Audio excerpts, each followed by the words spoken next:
Hello, Void. How you doing? So, moving to a TV series for a change rather than an anime series with Miss Fisher's Murder Mysteries, which ran from 2012 to, check my notes, 2015. So, it ran over 3 seasons, and so it follows the titular Miss Fisher, who's just getting back to Australia to, well, be rich. So she's just essentially moving back into her estate there, but, well, a series of events puts her involved in a murder mystery, and which she realizes she was having a lot of fun helping solve, and that she's quite talented at it, so much to the Chief Inspector Robinson's dismay, she decides to pursue her career as a lady detective. And, well, it's pretty much it's an episodic, a murder an episode that they're trying to, well, piece together, and it kind of goes in from Jack Robinson trying to keep her away to realizing that she is really useful, and then them striking up a lot of chemistry and having kind of an awkward romance over the course of it. Now, by awkward, I mean more of one of those, it's such a slow burr, or it's a slow simmer that just keeps going, like, just want those two to kiss by the end of it. They have really good chemistry. She takes on essentially a companion in the first episode in the form of Dorothy, or Dot Williams, who becomes essentially her second in command and protege throughout it.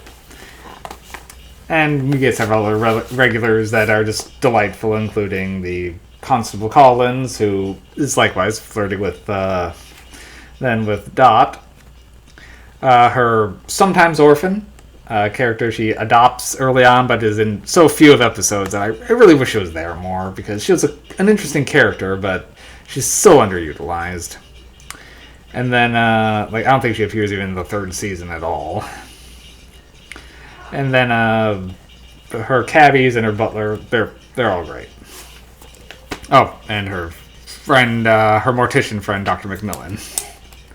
So, essentially, each season has kind of an overall arc to it. The first season mostly going into what happened to her sister in the past and the man who was behind it. Second season's largely dealing with the corruption in the police force, as well as some people that Jack's tied to with his ex-wife. And the third season involves Miss Fisher's father and some secrets that he'd been keeping. So, all the series are very well done, though the third season is much shorter. This one's only 8 episodes compared to the 13 of each of the previous. So it did feel a little clipped off, but they are 50-minute episodes, so they do take their time to at least develop the cases a little bit. It is very quippy, very quotable. The series is very entertaining. It's got a lot of... You're laughing quite a bit along with... there's a good sense of humor about it. But it is primarily a mystery series, and the mysteries are well put together. And, yeah. It's also very inclusive, as there's a few LGBT characters in there as well. And also on both sides. Like, sometimes they are not good people. Sometimes they are, well, one of the main friends of Miss Fisher is. So I like that they kind of have kind of on all angles of the spectrum for there, especially since this is set in like the 1920s. So that is still like illegal in where they are. So sometimes, trying to not dodge around some of those issues is kind of a plot point.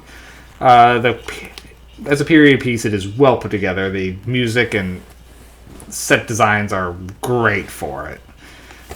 So for me, this one's going to be like a 9 MacGuffins. It's very well put together, very well executed, and I can't recommend Miss Fisher's Murder Mysteries enough. So